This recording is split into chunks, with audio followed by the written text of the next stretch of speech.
안녕하세요. 역사를 사랑하는 박사입니다. 오늘은 인도 북부에 형성된 굽타 왕조에 대해서 한번 알아보겠습니다.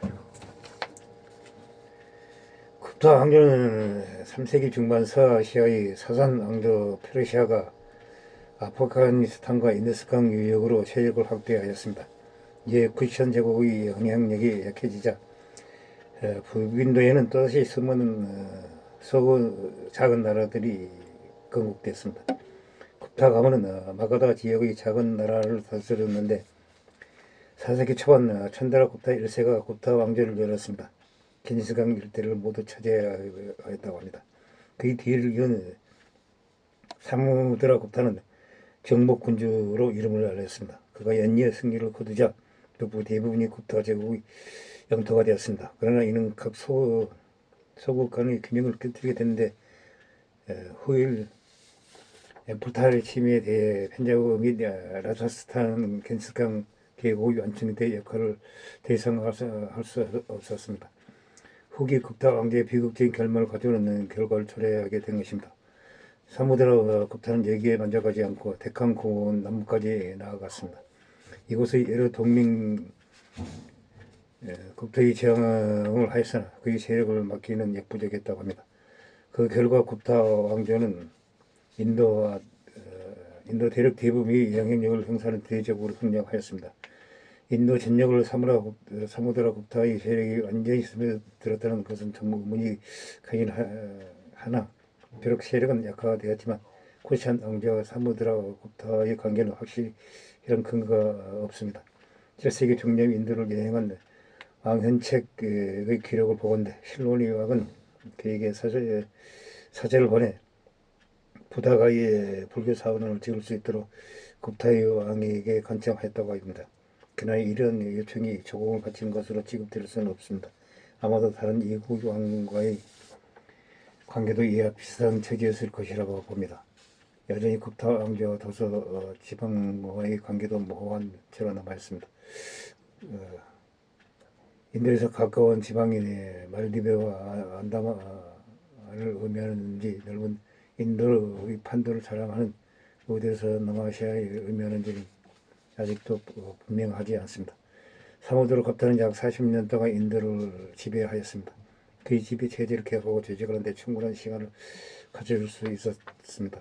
그는 정복을 선포하는 마사제를 자주 거행하였습니다. 마사제란 말은 희생시켜서 행하는 종교 의식으로 인도의 최고의 주권을 선포하는 왕들이 반드시 행하는 의식이었습니다. 하지만 사무드라 굽타는 오로지 정복과 전쟁을 제일로 하는 군주는 아니었습니다. 그런 시와 음악을 사랑했다고 합니다. 좀 더 원화하고 문화를 존중하는 인물이었습니다. 비나를 손에 잡고 의대에 기던 왕의 모습을 담는 그 말은 그가 이은재 능란했음을 보여주고 있습니다. 굽타 제국의 전성시대를 이은 인물은 할아버지 이름을 이어받은 찬드라 굽타 2세였습니다. 박테리아의 공격에 성공한 그런 군사를 몰아 땅이 비어간 동부의 벵갈까지 정복하였습니다. 가장 큰 성과는 강력했던 서부의 사카족의 서사트라프 왕국을 물리친 것이었습니다. 이로써 굽타 제국의 최대 영토가 확보되었습니다. 일찍부터 대외 무역이 발달한 서부의 항구 도시들은 경제적으로는 큰 도움이 되었습니다. 찬드라 굽타 2세는 인도의 여러 군속 왕국과 혼인이라는 동맹 관계를 유통하여 그 지배 영역을 강화시켰습니다. 특히 이런 동맹 관계는 데칸 고원에서 굽타의 위치를 공고히 해주었습니다. 그의 부왕 사무드라 굽타는 동부 데칸을 무력으로 정복했으나 서부 데칸에 대해서는 비교적 그 영향을 행사하지 않았습니다. 그래서 사타바하나 왕조의 근거지였던 서부 데칸은 바카다카 왕조의 지배하에 들어갔으며 차츰 데칸 지방에서 확고한 위치를 점하게 되었습니다. 특히 굽타 왕조의 바카다카 왕조 사이에서 이루어진 혼인이라는 동맹은 그들 사이에 친밀한 관계를 맺게 해주었습니다. 이런 역사를 통해 굽타 왕조가 인도 중남부 지역에서도 어느 정도의 지배권을 확립했다고 볼 수 있습니다. 다만 이전 마우리아 왕조와 같이 확실한 지배권을 가지지는 않았다고 합니다. 이후 그의 아들 구마라 굽타 1세 때까지 굽타 제국은 1세기 내내 전성기를 자랑하였습니다. 구마라 굽타의 러시아는 부왕 찬다라 굽타 이시를 비롯한 선대 왕들처럼 새로운 영토에 대한 정복을 적극적으로 시행하였습니다. 적극적으로 시행하지는 않았다고 합니다. 하지만 수비에 있어서는 확실하게 잘 막아냈습니다. 즉위 연도인 415년 중앙 아시아의 유명민 에프탈이 인도 서북부를 통해서 침입해 왔습니다. 구마라 굽타의 러시아는 이를 대체적으로 잘 막아내어 제국을 평화롭게 유지시켰습니다. 이렇다고 정복전쟁을 아주 안 한 것은 아니었습니다. 인다 서로의 기록에 의하면 그는 서부 마라 지역이나 박테리아의 영역이 강했던 서북부를 비롯한 인더스 기업적으로 진출했다는 기록이 있습니다. 이후 구마라 굽타 1세의 아들 스칸다 굽타가 즉위하였습니다. 그 역시 아버지와 마찬가지로 아프타르 진비에 데뷔하였습니다.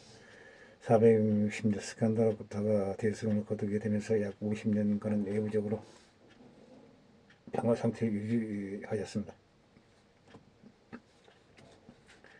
또한 부샤 미트라의 반란도 이 스칸다 굽타 때 암벽이 토벌되었습니다. 하지만 이로 인하여 굽타 왕조의 인도 내 영향력이 많이 약화된 것으로 보입니다. 467년 스칸다 굽타가 사망한 후 이보 형제의 표르 굽타가 즉위하였습니다. 이들이 아버지 구마라 굽타 1세가 아직 살아있을 적에 에프탈의 굽타 왕조의 서북부 진영을 공격하였습니다. 이에 구마라 굽타 1세는 이들을 스칸다 굽타를 파견하여 이들을 물리치게끔 명령하였습니다. 스칸다 굽타는 이들을 소탕하기 위해 서북 경제로 출전하였습니다. 부왕 구마라 굽타 1세의 명령을 충실히 수행하고 있었습니다. 그런데 토벌 도중 구마라 굽타 1세가 죽었습니다. 여기서 원래 왕의 후계자는 스칸다 굽타였는데 푸르 굽타가 멋대로 산탈했다는 내용입니다. 다만 에프탈이 힘을 무찌르고 돌아온 스칸다 굽타에게 바로 왕위를 넘겨줬다고 합니다. 여기 일부 학자들은 스칸다 굽타가 에프탈의 토벌함으로써 전국적으로 공격적인 민심을 긍정적인 민심을 형성했습니다. 이에 푸르 굽타는 자신의 힘이 아직 스스로 견줄 수 없다고 생각하여 포기하고 넘겨줬다는 것입니다. 이후 스칸다 굽타가 사망한 후에 푸르 굽타는 자신의 조카 스칸다 굽타의 아들인 구마라 굽타 이시와 왕위 경쟁을 하게 되었습니다. 여기서 승리한 푸르 굽타가 결국 왕위에 오르게 되었습니다. 하지만 왕위에 오른 지 얼마 안 돼서 사망하고 죽고 말았습니다. 그 다음에 구마라 굽타 이시가 왕위에 올랐으며 그가 사망한 뒤에도 또 다른 스칸다 굽타의 아들이 붓다 굽타가 왕위에 올랐습니다. 붓다 굽타는 약 20년간 왕위에 있었으며 인도에서의 굽타 왕족이 강대했던 세력은 이를 마지막으로 극히에 몰아가기 시작했습니다. 후에 비스윈도 굽타가 다시 한 차례 에프탈의 공격을 막아냈다는 기록이 있습니다. 이것만으로도 망해가는 굽타 왕조의 붕괴를 막을 수가 없었습니다. 굽타 왕조는 푸르 굽타가 즉위하면서 명하게 힘이 빠지게 되었습니다. 전생기의 영광은 끝나버리게 되었습니다. 이후로 쭉 굽타 왕조의 세력은 악화되었습니다. 더욱이 무역이 발달한 서부 지역이 떨어져 나간 후에는 세금이 줄어들어 상황이 더욱 나빠지게 됐다고 합니다. 여기 형제의 자리를 놓고 서로 다툼이 일어나면서 굽타 제국의 지배를 받던 여러 나라들이 통지배를 선언하면서 굽타 왕조는 그것을 바라보게 되었습니다. 굽타 왕조가 인도 북부에서 발행하여 망하는 과정을 한번 알아봤습니다. 이상 굽타 왕조의 이야기를 마치고자 합니다. 항시 부족합니다. 양해 부탁드립니다. 감사합니다.